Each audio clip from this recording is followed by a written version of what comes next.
नमस्कार दोस्तों, स्वागत है आपका मेरे इस यूट्यूब चैनल पे। और आज हम बात करेंगे कि आखिर ऑक्सीजन प्रोड्यूस कैसे की जाती है। इस समय इंडिया में ऑक्सीजन की क्राइसिस चल रही है, हॉस्पिटल्स में ऑक्सीजन कमी पड़ रही है।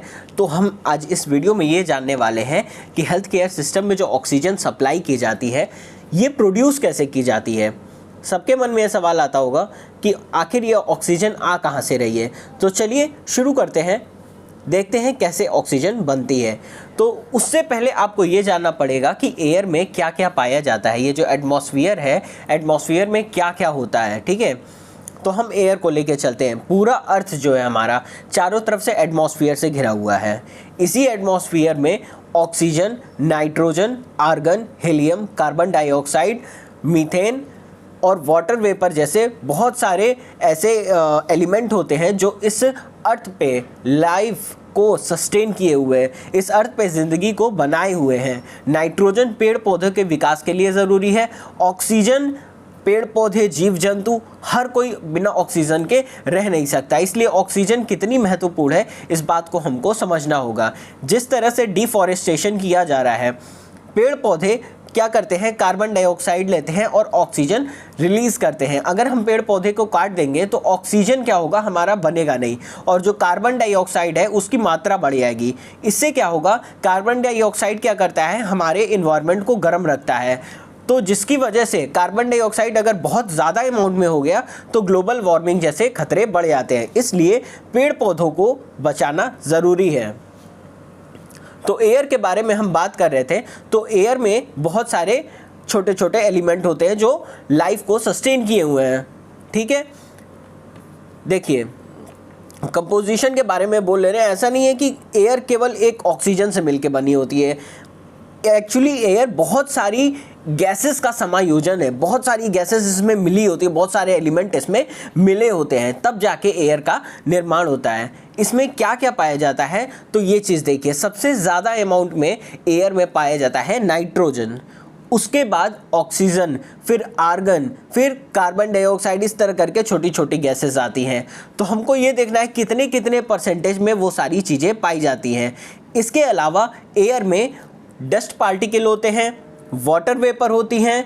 ये सारी चीज़ें क्या करती हैं, पूरे एक एयर का निर्माण करती हैं। और इस एयर में बहुत सारी इम्प्योरिटीज़ भी होती हैं। इन इम्प्योरिटीज़ को छान के ऑक्सीजन को बाहर निकालना, यानी इस गैसेस में से ये जो सारे आप गैसेस देख रहे हैं, नाइट्रोजन, ऑक्सीजन, आर्गन वगैरह, इन सबको एक तरफ कर दो और ऑक्सीजन अकेले एक तरफ कर दो। जो हेल्थ केयर यूनिट में चाहिए वो ऑक्सीजन चाहिए। अब उस ऑक्सीजन को प्रोड्यूस कैसे करना है, वो जो आगे तरीका है मैं आपको बताऊंगा। लेकिन इस स्लाइड में आप ये देख लो कि कितना कितना परसेंटेज है। तो 78% नाइट्रोजन है एयर में। एयर में 21% ऑक्सीजन है, 1% आर्गन है, CO2, water vapour, methane, helium, ये सारे छोटे अमाउंट में पाए जाते हैं। तो बिना वक्त गवाए शुरू करते हैं कि ऑक्सीजन का प्रोडक्शन होता कैसे है। How to get medical oxygen. जो आप मुंह पे लगाते हैं ना वो मास्क, जब आप ICU वगैरह में लोगों को देखेंगे भर्ती होने जाते हैं तो वहाँ पे मुंह पे मास्क लगाया जाता है और ऑक्सीजन गैस कॉन्टिन्यूअस सप्लाई होती है जिससे ब्रीदिंग प्रॉब्लम ना हो। तो इसी ऑक्सीजन को, इसी एयर से इस ऑक्सीजन को इंट्रैप करना है हमें। बाकी सारी गैसेस को एक तरफ करना है और ये जो ऑक्सीजन है एक तरफ करना है। तो इसकी शुरुआत होती है एक प्लांट से। वो प्लांट क्या करता है, कंप्रेसर से शुरुआत करता है और अपनी और ख़त्म कहाँ करता है, ऑक्सीजन स्टोरेज टैंक पे जाके इस पूरी कहानी को ख़त्म कर देता है। तो कंप्रेशर क्या काम करता है, कंप्रेशर जैसा कि आप देख पा रहे हैं, जो इंडस्ट्रियल कंप्रेशर होते हैं वो बहुत बड़े होते हैं, बहुत हैवी होते हैं। वो क्या करते हैं, पूरे एटमॉस्फेयर में, आपको एकदम सिंपल भाषा में समझाता हूँ कि कंप्रेशर होता क्या है। जैसे मान लीजिए कि मैं इस रूम में बैठा हूँ, आप भी किसी रूम में बैठे होंगे। उस रूम में जितनी एयर है उसको एक छोटे से बॉक्स में आप दबा दो। ये काम होता है एक कंप्रेशर का, ठीक है। पूरे रूम में जितनी एयर है उसको हमको छोटे से एरिया में दबा देना है ताकि जो फैली हुई एयर है उसको एक जगह कलेक्ट कर ले। तभी तो फर्दर प्रोसेस आप उस पर शुरू करोगे। अगर ऐसा नहीं है कि आप कॉन्टिन्यूअस आप लेते जा रहे हो, इधर से देते जा रहे हो, कहीं से एयर खींचा और एयर को सप्लाई करते गए, नहीं, ऐसा नहीं होता। एयर को लेते हैं, कंप्रेस करते हैं। कंप्रेस करने से क्या होता है, कोई भी चीज़ किसी, जैसे मान लीजिए कि मेरे पास इतना बड़ा ये रिमोट है, इसका जो टेम्परेचर प्रेशर अभी है इसको हम दबा देंगे, दबा के इतना छोटा कर देंगे, तो इसका क्या होगा कि टेम्परेचर भी बढ़ेगा, प्रेशर भी बढ़ेगा। तो वही काम होता है कंप्रेशर में कि एटमॉस्फेयर से एयर लेता है, उसका टेम्परेचर और प्रेशर राइज करके उसको कंप्रेस कर देता है, उसको छोटा कर देता है। उसके बाद से फर्दर ये ड्रायर में जाता है। ड्रायर क्या काम करता है? ड्रायर का काम होता है सुखाना। क्या सुखाएगा?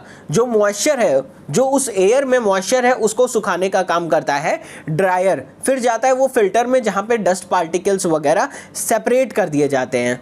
अगला आप देख पा रहे हैं कि इसमें है कोल्ड टावर।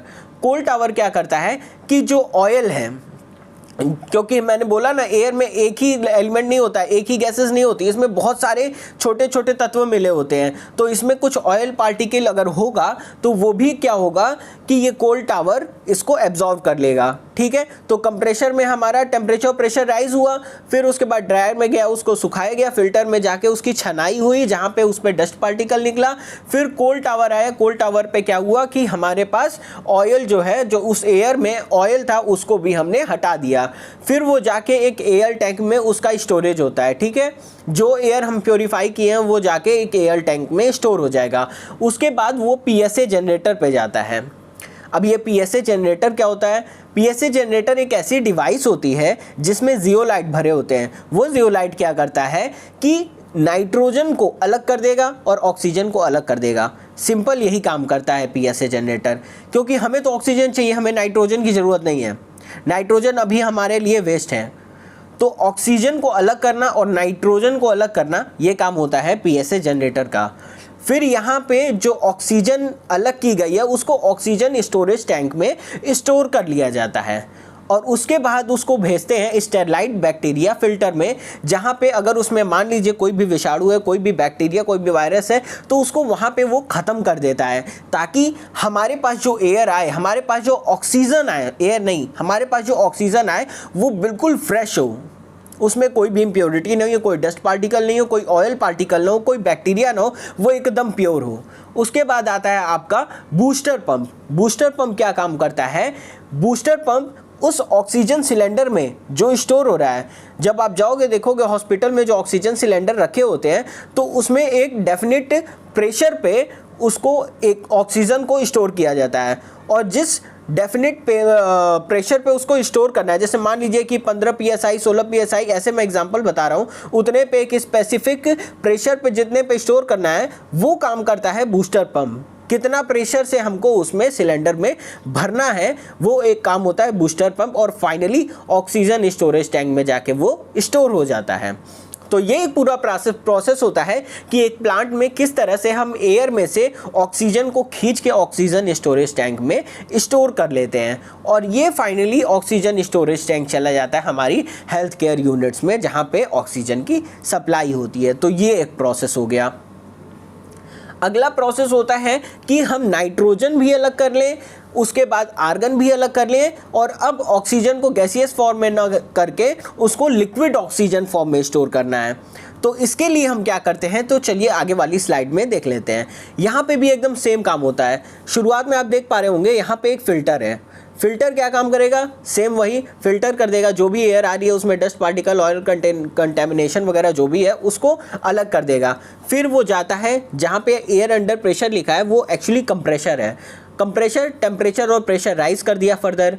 फिर उसके बाद यहाँ पे जो आप ब्लू कलर से स्पाइरल फॉर्म में देख रहे हैं, यहाँ पे इसमें कोल्ड एयर सप्लाई की जाती है और कंप्रेशर से आने वाली हॉट एयर को इसके ऊपर दौड़ाया जाता है, जिससे क्या होता है कि जो कंप्रेशर से आने वाली हॉट एयर है वो अपनी हीट को दे देती है इस कोल्ड वाटर को, जिसकी वजह से इसका टेम्परेचर और प्रेशर दोनों डाउन हो जाता है।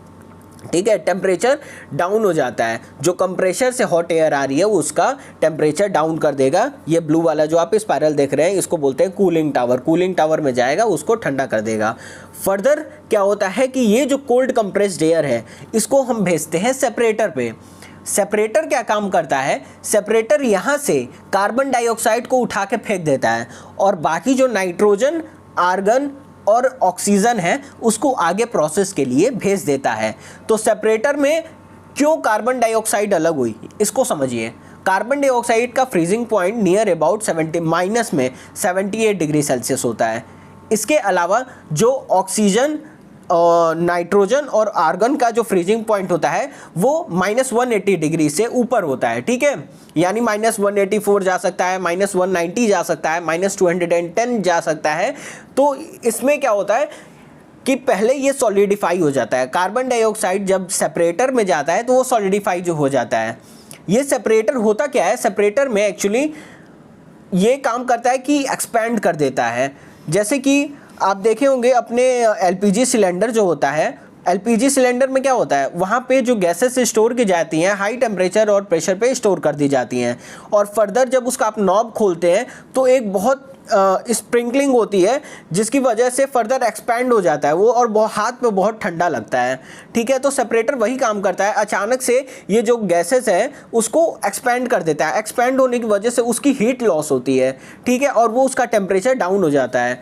और यहाँ पे जो सेपरेटर टेम्परेचर डाउन करता है वो काफ़ी डाउन कर देता है, जिसकी वजह से -78 डिग्री पे जो आपकी कार्बन डाइऑक्साइड है वो आइस में सॉलिड में कन्वर्ट हो जाती है, सॉलिड आइस जो भी बोलिए उसमें कन्वर्ट हो जाती है, और फर्दर हम उसको सेपरेट कर लेते हैं, ठीक है।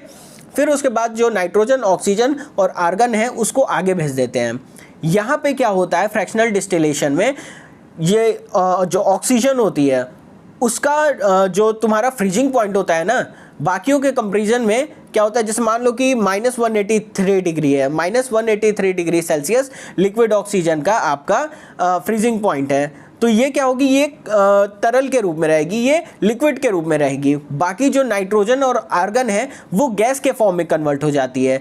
तो यहाँ से हम क्या करते हैं कि ये जो लिक्विड ऑक्सीजन है इसको हम अलग कर लेते हैं, और जो नाइट्रोजन और आर्गन है वो गैसेस फॉर्म में होती है और उसको वहाँ से हम सेपरेट कर लेते हैं। इसके अलावा ऑक्सीजन को लेबोरेटरी में भी आप बना सकते हो। लेबोरेटरी में अगर आपको बनाना होगा तो आप क्या करोगे, तो सिंपल एक तरीका होता है जिसमें हम हाइड्रोजन परऑक्साइड लेते हैं, ठीक है। H2O2 इसका केमिकल फॉर्मूला होता है। हाइड्रोजन परऑक्साइड लिए, उसमें क्या करेंगे हम मैंगनीज ऑक्साइड डाल देंगे। मैंगनीज ऑक्साइड एक तरह से कैटलिस्ट होता है। तो आप एक्सपेरिमेंट करना होगा तो कर लीजिएगा, लेकिन ये बहुत डेंजरस होगा, आप मत करिए तो ज़्यादा ही ठीक है। अगर करना है तो सेफ्टी के साथ करिएगा। आप बचपन में हम लोग को लैब में कराया भी जाता था, जब हम लोग 11th या 12th में पढ़ते थे तो ये एक्सपेरिमेंट हम लोग को कराया जाता था। उसमें क्या करते थे कि जो हमारे पास हाइड्रोजन परऑक्साइड है, ठीक है, हाइड्रोजन जो परऑक्साइड है उसमें हम क्या करते थे, थोड़ा अमाउंट हम डाल देते थे कैटलिस्ट का। वो कैटलिस्ट होती थी मैंगनीज डाइऑक्साइड। जब वो उसमें जाती थी तो एक गैस निकलती थी, और वही गैस जो होती है वो ऑक्सीजन होती है, ठीक है। लिक्विड होता है, हाइड्रोजन परऑक्साइड लिक्विड होता है, उसमें हम एक कैटलिस्ट डाल दिए। कैटलिस्ट का काम क्या होता है कि वो रिएक्शन को तेज कर देता है। तो उसमें हम जैसे ही डालें एक गैस निकलनी शुरू हो गई, वही जो गैस होती है वो होती है ऑक्सीजन। तो ये कुछ प्रोसेस होती हैं जिससे हम ऑक्सीजन को प्रोड्यूस कर सकते हैं। तो उम्मीद है कि आपको ये वीडियो अच्छी लगी होगी। अगर आपको वीडियो अच्छी लगी हो तो प्लीज़ चैनल को लाइक, शेयर एंड सब्सक्राइब कर दीजिएगा।